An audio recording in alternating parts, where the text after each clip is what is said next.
اللہ الرحمن الرحیم الحمدللہ رب العالمین والصلاة والسلام علی نبینا محمد وعلی آلہ وصحبہ اجمعین۔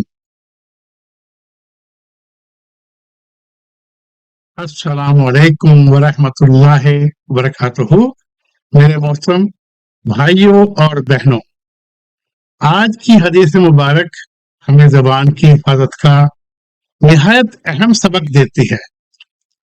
حضرت حذیفہ رضی اللہ تعالیٰ عنہ روایت کرتے ہیں کہ رسول اللہ صلی اللہ علیہ وآلہ وسلم نے فرمایا، چغل خور جنت میں داخل نہیں ہوگا۔ یہ بہت سخت تنبیہ ہے، کیونکہ چغلی صرف چند الفاظ نہیں بلکہ بہت سے گھروں، خاندانوں اور دوستوں کے تعلقات کو تباہ کر سکتی ہے۔ یعنی ایک شخص کی بات دوسرے تک اس نیت سے پہنچانا کہ ان کے درمیان نفرت، اختلاف یا فساد پیدا ہو۔ اسلام ہمیں ایک دوسرے کے درمیان محبت پیدا کرنے کی تعلیم دیتا ہے، نہ کہ نفرت پھیلانے کی۔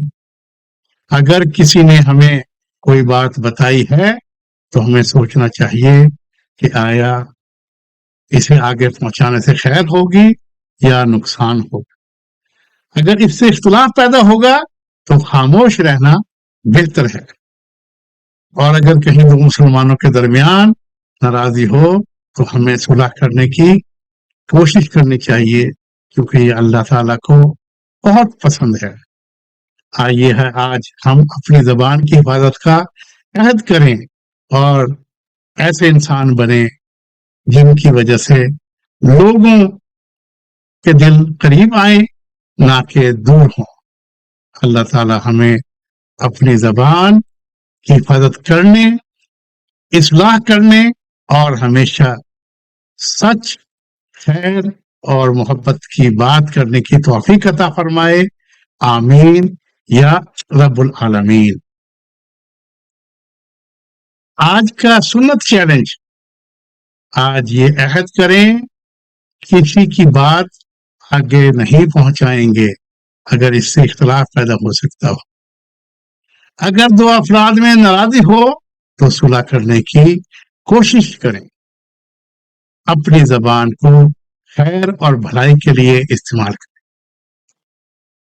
ون حدیث ون ایکشن، آج سے ایک اصول اپنائیں، میں ایسی کوئی بات آگے نہیں پہنچاؤں گا جس سے مسلمانوں کے درمیان نفرت یا فساد پیدا ہو۔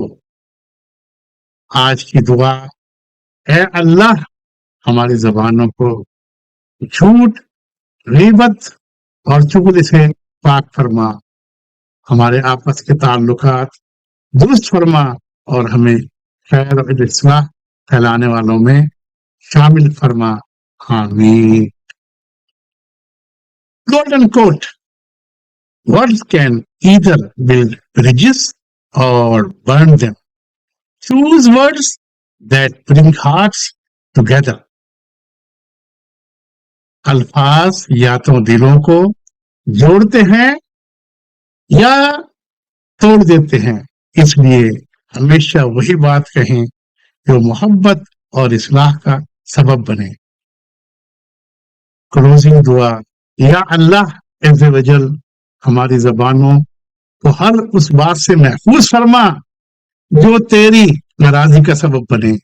ہمیں غیبت، چغلی، جھوٹ اور دل دکھانے والی گفتگو سے بچا، ہمیں وہ بندے بنا جو لوگوں کے درمیان محبت، صلح اور خیر کا ذریعہ بنتے ہیں۔ یا اللہ، جو شخص اس حدیث مبارک کو پڑھے، سنے، اس پر عمل کرے یا دوسروں تک پہنچائے، اس پر اپنی رحمت نازل فرما، اس کے والدین، اہل خانہ اور تمام مسلمانوں کو اپنی مغفرت اور جنت الفردوس عطا فرما، اور اس کوشش کو ہم سب کے لیے صدقہ جاریہ بنا دے، آمین ثم آمین یا رب العالمین۔